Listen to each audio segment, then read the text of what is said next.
Throughout this video, you may notice that I'm only showing you stuff from the early game, and this is because I don't want to spoil any of the major story beats. So just be aware that there is a lot of stuff in this game that I'm choosing not to show for the sake of avoiding spoilers. The Legend of Zelda is without a doubt one of Nintendo's and one of gaming overall's biggest franchises. And the latest iteration of this franchise, consisting of 2 games, Breath of the Wild and Tears of the Kingdom, are certainly no exception. While a majority of players have absolutely loved both games and praised them as genuine masterpieces, there is a debate amongst longtime Zelda fans about the direction of the series. Some longtime fans prefer the older, more linear style of the games, whereas others have embraced this newer, more open-world approach. But what is it that makes Tears of the Kingdom such a great game? The story of Tears of the Kingdom takes place after the events of Breath of the Wild. Throughout the story, Link meets many new and familiar faces, and many unique challenges. Most of the characters that were in Breath of the Wild are also in Tears of the Kingdom, and their appearances simply feel like continuances to where they left off in Breath of the Wild. Tears of the Kingdom is truly like coming back in after a commercial break, and that's one of the best things about its story, how seamlessly it fits with its predecessor. Now, of course, you don't need to play Breath of the Wild to understand Tears of the Kingdom at all. Everything that's relevant to the plot is explained in the game itself.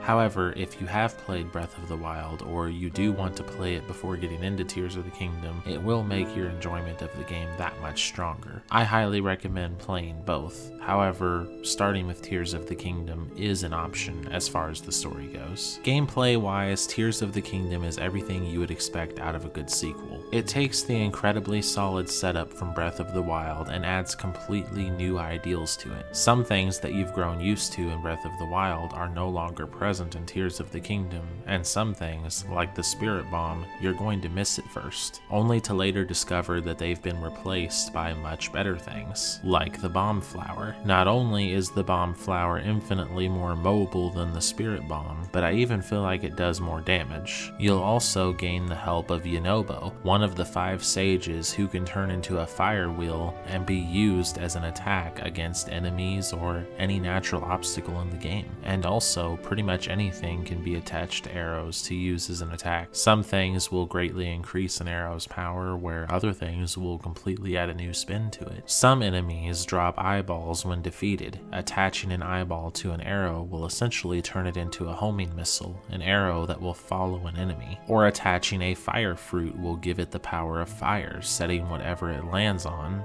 fire. And then some things, like horns, will simply make them pack a much bigger punch than they otherwise would have. This all comes from the fuse ability. The fuse ability is one of the big new additions in Tears of the Kingdom. It allows you to fuse practically any material to arrows, or to combine 2 weapons into one, sometimes creating a much stronger weapon out of 2 very, very weak weapons. Some combinations are simply brutal. I never thought that I would walk around with a giant sword that has a bow and arrow glued on top of it and be totally OP because of it, but here we are in Tears of the Kingdom. The fuse ability is so expansive and limitless that it's almost crazy, but it's so crazy that it works. There's also the Ultra Hand ability, which allows you to take items you find from the environment or from Zonai devices and create pretty much anything you want out of them. Static objects that serve as bridges or staircases, or even vehicles like mini airplanes, cars, or just tiny platforms with 4 wheels on them. Ultra Hand adds such an interesting twist to this game's open world formula, because it means that there's almost always multiple ways to get to any place or to solve any task. By allowing players to build, by allowing them to put their imagination on screen,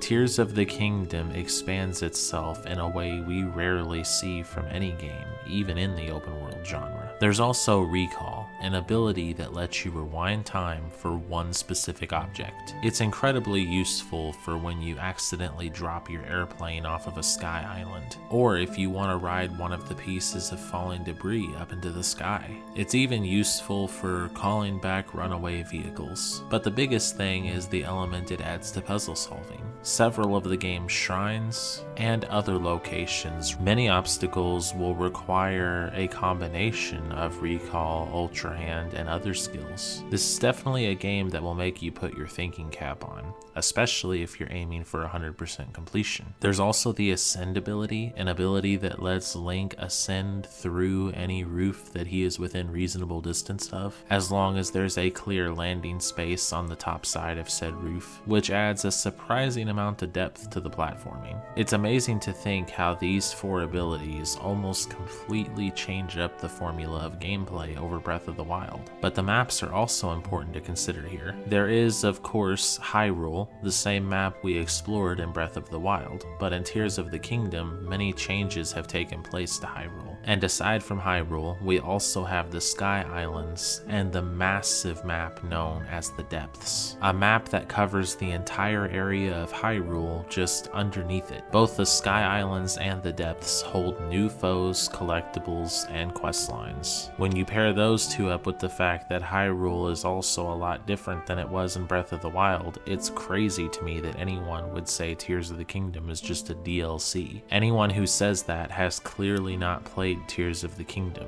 Don't let anyone try to tell you otherwise. The bosses, while easy for the most part, do hold some interesting ideals. A lot of them benefit greatly from the use of Ultra Hand, Fusion, and Recall abilities. Even though the bosses don't provide a great level of challenge, especially if you're well equipped, I definitely found them enjoyable, especially when you consider that boss fights aren't really the main attraction of this game at all. The main attraction is the adventure, the story, the puzzle solving, and of course the wonderful atmosphere of the game. The bosses are just the nice cherry on top of that delicious sundae. Oh, and the navigation in this game is amazing. Not only do you have the glider and the horseback like you did in Breath of the Wild, but you also have Zonai devices and the fusion ability, which allows you to traverse the maps on wheels, in airplanes, hot air balloons, or whatever else your creative mind can think up that's within reasonable bounds of the game. All in all, the gameplay is incredibly solid,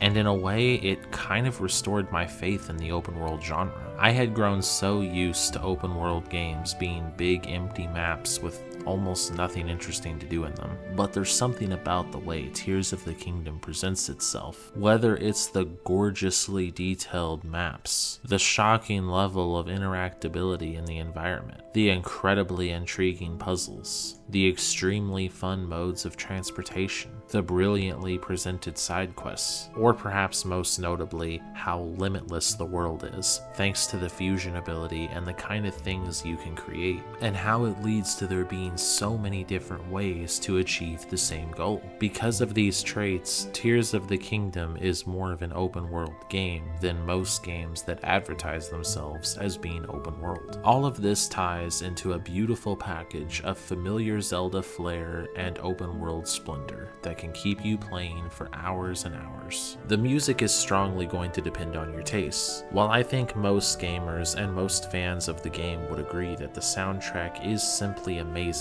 much like its predecessor, a lot of the soundtrack for Tears of the Kingdom is very ambient. Now that's by no means a bad thing in and of itself. I'm just saying that some of this music wasn't crafted with the ideal of listening to it on its own. However, some of this soundtrack consists of straight up bangers. I still get goosebumps in the best way from the hauntingly beautiful sound you get when you first enter the depths, and the saxophone that was used in the final trailer is still playing on loop in my head to this day. So even though a lot of the soundtrack is ambient, it still goes extremely hard. If you're a fan of good classic video game music, give it a listen because this game is an instant classic. The presentation is probably what earned this game game more criticism than anything else, and I'm honestly somewhat disappointed by that. While yes, the game is not cutting edge graphically by any means, it certainly doesn't look bad. In fact, in areas, it looks quite nice. I think sometimes we get so caught up in constantly having the best, most cutting-edge graphics that sometimes we lose sight of what's actually important.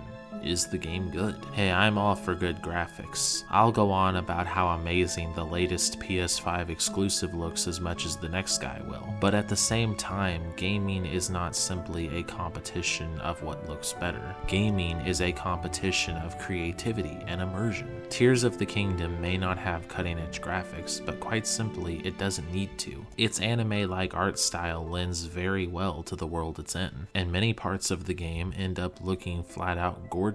Some people might even prefer it over a realistic setting. Personal preference doesn't always correlate with how hot your console has to get in order to run something, and Tears of the Kingdom is a perfect example of less is more. While technically speaking it's not groundbreaking in the slightest, the result is simply beautiful.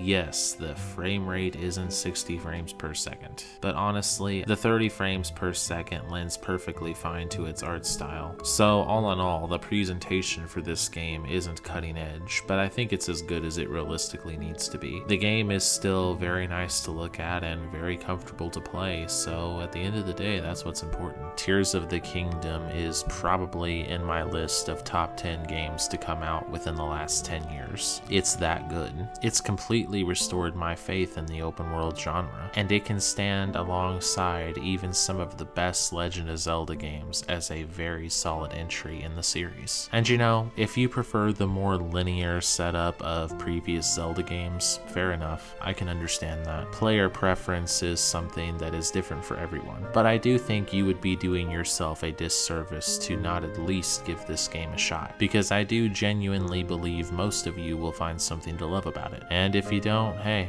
it takes all kinds, right? Variety, the spice of life. The Legend of Zelda Tears of the Kingdom gets a solid 10 out of 10 from me. Thanks for watching.